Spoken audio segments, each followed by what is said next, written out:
Hello viewers, welcome to social being reaction and review. तो viewers, आज मैंने देखी काजोल स्टारर सलाम वेंकी, और आज मैं इसी फिल्म का रिव्यू करूंगा, अपना रिएक्शन दूंगा कि मुझे फिल्म कैसी लगी। लेकिन इससे पहले कि मैं वीडियो शुरू करूं, मैं आपसे ये कहना चाहूँगा कि अगर आप इस वीडियो को पहली बार देख रहे हैं और आपने अभी तक सब्सक्राइब नहीं किया है चैनल को, तो इस वीडियो के देखने के बाद प्लीज़ इस चैनल को सब्सक्राइब कीजिए। तो मैं कहानी थोड़ा सा आपको बता देता हूँ। कहानी बेसिकली, ये जो एक फिल्म है ये एक रियल घटना पे आधारित है, और वेंकी का जो कैरेक्टर है ये एक रियल कैरेक्टर है। ये जो बेसिकली स्टोरी है ये वेंकी के बारे में है। वेंकी को एक डिसऑर्डर है जन्म से, और वो डिसऑर्डर के मुताबिक डॉक्टर्स जो है वेंकी के माँ यानी काजोल को पहले से ही बता देते हैं जब वो जन्म लेते हैं कि आपका बेटा ज़्यादा दिन नहीं जिएगा, क्योंकि उनको एक डिसऑर्डर है। लेकिन टू द डॉक्टर सरप्राइज, वेंकी बहुत लंबा टाइम तक जीते हैं और वो फाइट करते हैं अपने इस डिसऑर्डर को। तो अब वेंकी बड़ा हो चुका है, लेकिन वो क्रिटिकल कंडीशन में है, इसलिए वो हॉस्पिटलाइज्ड है।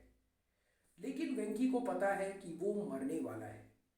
तो वेंकी अपनी मॉम यानी काजोल से एक विश करते हैं।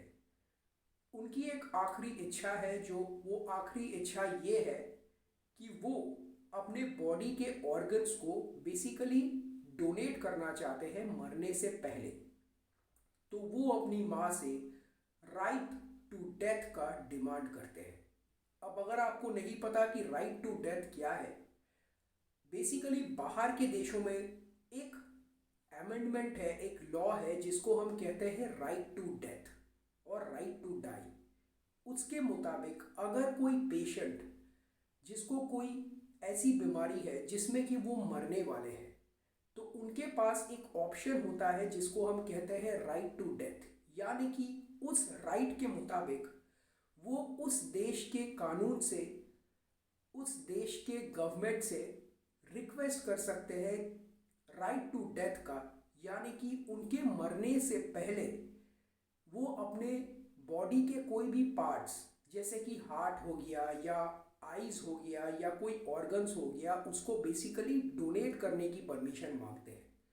यानी उनके मरने से पहले उनके बॉडी के पार्ट्स के वो ऑर्गन जिसको वो डोनेट करेंगे उसको निकाल लिया जाता है, तो ओबियसली वो मर जाते हैं। लेकिन ये जो राइट टू डेथ या राइट टू डाई का लॉ है, ये इंडिया में अभी तक पास नहीं हुआ है। तो जब वेंकी अपने माँ से ये डिमांड करते हैं कि ये उनकी आखिरी इच्छा है कि वो राइट टू डेथ चाहते हैं, राइट टू डाई चाहते हैं, क्योंकि वो अपने बॉडी के ऑर्गन्स को डोनेट करेंगे, तो काजोल हमारे देश के संविधान यानी गवर्नमेंट से अपील करते हैं। तो second half of the movie में जो कहानी है वो बेसिकली एक कोर्ट रूम ड्रामा है कि काजोल हमारे देश के गवर्नमेंट से एक अपील करते हैं, और एक बाकायदा केस होता है जहां वो अपने बेटे वेंकी के लिए राइट टू डेथ का डिमांड करते हैं। तो क्लाइमैक्स में यही दिखाया जाता है कि क्या हमारे देश के कानून वेंकी और उनके माँ को ये राइट टू डेथ का जो वर्डिक्ट है ये उनके फेवर में देते हैं या नहीं देते हैं। तो यही बेसिक कहानी है। अब मैं पहले इस फिल्म के प्लसेस के बारे में बात करूंगा। तो अगर मैं प्लसेस के बारे में बात करता हूँ यानी पॉजिटिव पॉइंट्स के बारे में, तो इस फिल्म की सबसे बड़ी जो पॉजिटिव पॉइंट वो है इस फिल्म की कहानी, स्टोरी। जी हाँ, ये एक इमोशनल जर्नी है एक माँ और एक बेटे की रिलेशनशिप की, उनकी फाइट की, कि कैसे एक माँ और एक बच्चा जिसका बच्चा की मरने वाला होता है, वो दोनों कैसे फाइट करते हैं, और स्पेशली उनका बच्चा वेंकी कैसे पॉजिटिवली रह के अपने लाइफ में अपने लाइफ को बचाने के लिए फाइट करते हैं। बेसिक स्टोरी यही है, उनकी जर्नी के बारे में है बेसिकली। और वेंकी का कैरेक्टर जो दिखाया गया है वो बेसिकली एक बहुत ही हैप्पी गो लकी लड़का है। उसको पता है कि वो मरने वाला है, लेकिन वो हमेशा पॉजिटिव सोचते हैं और हमेशा लड़ते रहते हैं। तो ये तो है इस फिल्म की सबसे पहली पॉजिटिव पॉइंट। इस फिल्म की स्टोरी लाइन जो कि बहुत ही इमोशनल है, बहुत ही हार्ट टचिंग है और बहुत ही एक पॉजिटिविटी फैलाती है। सेकंड जो इस फिल्म की हाईलाइट है यानी कि पॉजिटिव पॉइंट, वो है एक्टर्स का परफॉर्मेंसेस। इस फिल्म में काजोल ने मदर का रोल किया है और विशाल चेष्टा ने वेंकी का रोल किया है। दोनों का काम और दोनों की माँ बेटे की केमिस्ट्री इस फिल्म में लाजवाब है। उसके अलावा इस फिल्म के जो सपोर्टिंग कास्ट है वो भी बहुत स्ट्रॉन्ग है। इस फिल्म में हर कैरेक्टर को एक बहुत ही स्ट्रॉन्ग एम्फेसिस दिया गया है और एक बहुत ही एक्सपीरियंस एक्टर्स का स्टार कास्ट को लिया गया है। जैसे कि इस फिल्म में आपको अदर एक्टर्स में नज़र आएंगे राहुल बोस, राजीव खंडेलवाल, अहाना कुमरा और एक स्पेशल अपीयरेंस में आमिर खान। तो ये दो तो हो गए इस फिल्म की पॉजिटिव पॉइंट्स। लेकिन फ्रेंड्स, व्यूअर्स, अगर मैं इस फिल्म की नेगेटिव पॉइंट्स या खामियां की बात करूं तो वो काफ़ी सारा है। सबसे पहला जो नेगेटिव पॉइंट है कि स्टोरी इस पिक्चर की ज़रूर अच्छी है लेकिन स्क्रीन प्ले उतना ही खराब है। मेरा कहने का मतलब है, अगर आप जब इस फिल्म को देखेंगे तो एज एन ऑडियंस आप ये रियलाइज़ करेंगे कि ये फिल्म की जो फर्स्ट पोर्शन है, क्योंकि वेंकी एक सीरियस एक क्रिटिकल कंडीशन में है, तो वो पूरा जो फर्स्ट हाफ है पिक्चर का वो एक हॉस्पिटल में पिक्चराइज किया गया है। और हॉस्पिटल का जो एनवायरनमेंट है, कोई भी इंसान जब क्रिटिकल होता है, जब हॉस्पिटलाइज्ड होता है और वो स्पेशली मरने वाला होता है, तो वो जो है वो ओवरऑल व्यूअर्स को एक नेगेटिव फीलिंग देता है। एक बहुत ही नेगेटिव वाइब है हॉस्पिटल में। हॉस्पिटल में आपको कभी एक पॉजिटिव वाइब नहीं आ सकता। और एज एन ऑडियंस जब आप पर्दे पे फर्स्ट हाफ में वो पूरा हॉस्पिटल का सीन देखते हैं तो आपको एक डिप्रेशन फिल्म होती है, महसूस होती है फिल्म में। यू फील डिप्रेस्ड टू सी कि एक ऐसा सिनेरियो में, हालांकि वेंकी का कैरेक्टर एक बहुत ही हैप्पी गो लकी है, लेकिन सिनेरियो ऐसा है कि आपको एक डिप्रेशन की फीलिंग आती है एज एन ऑडियंस। और कोई भी ऑडियंस जो है एक इमोशनल जर्नी देखना चाहता है ज़रूर, लेकिन वो डिप्रेस्ड नहीं फील करना चाहता। लेकिन एज एन ऑडियंस आपको first half of the film को देख के इमोशनल तो आप फील करते हो, इमोशनली तो आप कैरेक्टर के साथ आइडेंटिफाई करते हो माँ और बेटे की, लेकिन आप ओवरऑल बहुत ज़्यादा डिप्रेस्ड फील करने लगते हो, जो कि इस फिल्म की सबसे बड़ी खामी है। सेकंड जो इस पिक्चर की खामी है वो है second half of the film में, जहाँ पे कोर्ट रूम ड्रामा चलता है।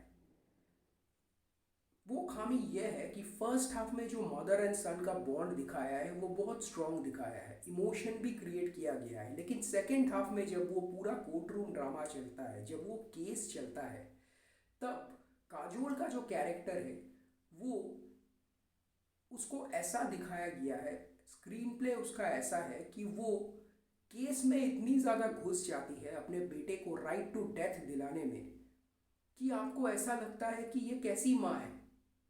जहाँ पहले हाफ में उन दोनों का एक इक्वेशन दिखाया था, जहाँ वो कंसर्न मदर थी, जहाँ वो नहीं चाहती थी कि उसका बेटा मर जाए, जहाँ वो हमेशा चाहती थी कि उसका बेटा फाइट करे। सेकेंड हाफ में जब वो राइट टू डेथ के लिए कोर्ट पे अपील कर रही है, तब उनको पड़ी नहीं है कि उनका बेटा मरे। वो राइट टू डेथ के लिए इतना जोर लगाती है जज के सामने कि वो उसको किसी भी हाल में चाहिए। तो आपको एक सिंपैथेटिक फीलिंग जो पहले हाफ में आ रही थी towards the mother and the sun, वो नहीं आती। आपको लगता है ये कैसी माँ है जो अपने बेटे के लिए मौत मांग रही है। तो क्या है कि हालांकि काजोल का कैरेक्टर वो ऐसा चाहती नहीं है, काजोल के कैरेक्टर को प्यार है अपने बेटे से, लेकिन स्क्रीन प्ले में वो नज़र नहीं आता। स्क्रीन प्ले में ऐसा लगता है कि वो एक सेल्फिश मदर है जो कि अपने ही बच्चे के डेथ के लिए कोर्ट के सामने डिमांड कर रही है। तो एज एन ऑडियंस आप कंफ्यूज हो जाते हैं। फर्स्ट हाफ में जहाँ एक तरफ माँ बहुत ज़्यादा इमोशनली अटैच्ड है बेटे से, वहीं सेकेंड हाफ में अचानक वो कैसे अपने सारे इमोशंस को भूल के राइट टू डेथ के लिए जज साहब के सामने जोर लगाती है। तो एज एन ऑडियंस आप कन्विंस्ड नहीं होते स्क्रीन प्ले थे। तो ये जो है ये सेकेंड मोस्ट डिसअपॉइंटिंग पार्ट है इस फिल्म का। इसी वजह से एज एन ऑडियंस आपको एक डिप्रेसिंग फीलिंग आती है ओवरऑल जब आप पिक्चर को देखते हैं। तो हालांकि पिक्चर का स्क्रिप्ट बहुत दमदार है, कहानी अच्छा है, एक इमोशनल जर्नी है माँ और बेटे की, लेकिन स्क्रीन प्ले बहुत ही ज़्यादा वीक है। तो एज एन ऑडियंस जब आप पूरी फिल्म को फर्स्ट एंड सेकेंड हाफ देखते हैं तो आप बहुत ज़्यादा डिप्रेस्ड हो जाते हैं। तो ओवरऑल फ्रेंड्स, अगर मुझसे पूछे मेरा ओपिनियन, तो मुझे फिल्म बिलो एवरेज ही लगी। हालांकि स्टोरी आइडिया अच्छा था, लेकिन स्क्रीन प्ले ने इस फिल्म को पूरी तरीके से बिगाड़ के रख दिया। क्योंकि जहाँ फर्स्ट हाफ में माँ और बेटे का कैरेक्टर के साथ आप इमोशनली अटैच्ड होते हो, लेकिन फिल्म के ख़त्म होते होते आपको एज एन ऑडियंस लगता है कि यू हैव बीन चीटेड। आपका जो वो इमोशनल कनेक्शन है वो ख़त्म ही हो जाता है जब फिल्म ख़त्म होता है। तो ओवरऑल अगर मुझसे पूछे तो मुझे फिल्म एवरेज लगी, बिलो एवरेज लगी। और तीसरी जो खामी है कि इस फिल्म को थिएटर में रिलीज़ किया गया है। ये तो ओटीटी फिल्म है, ये थिएटर की फिल्म है ही नहीं। अरे भाई, ऐसी फिल्में थिएटर में चलती ही नहीं है। This is a OTT kind of a movie. Theatre में लोग एक लार्जर देन लाइफ, एक बिग स्क्रीन एक्सपीरियंस वाली फिल्म देखना चाहते हैं। जब वो टिकट खरीदते हैं, खरीद के जब वो बिग स्क्रीन पे देखते हैं, तो उनको एक बिग स्क्रीन एक्सपीरियंस चाहिए होता है। उनको एक डिप्रेसिंग फिल्म थिएटर में नहीं देखना होता है ऑडियंस को। तो ये थिएटर के लिए तो फिल्म थी ही नहीं, ये ओटीटी में उनको रिलीज़ करना चाहिए था, उनको थिएटर में रिलीज़ ही नहीं करना चाहिए था। और इसी वजह से आज जो ओपनिंग थी वो बेहद कमज़ोर थी। मतलब आज की ओपनिंग इतनी कमज़ोर है कि वो ना के बराबर है। तो जहाँ तक इस फिल्म की बॉक्स ऑफिस में चलने की बात है, it's not going to run at all at the box office, it's going to be a disaster. तो फ्रेंड्स, ये था मेरा रिव्यू रिगार्डिंग सलाम वेंकी। मेरे ओपिनियन में कहानी अच्छी है, performances are of a very high order, लेकिन स्क्रीन प्ले उतना ही ज़्यादा कमज़ोर है। तो ओवरऑल एक अच्छी कहानी होने के बावजूद ये फिल्म ठहर जाएगी और ये फिल्म एज एन ऑडियंस आपको डिसअपॉइंट करेगी। फिर भी अगर आपको एक माँ और बेटे की एक रियल सच्ची कहानी देखनी है तो आप जाइए अपने नज़दीकी सिनेमा घर में और देखिए सलाम वेंकी। तो मिलते हैं अगले वीडियो में, तब तक देखते रहिए social being reaction and review. Bye bye.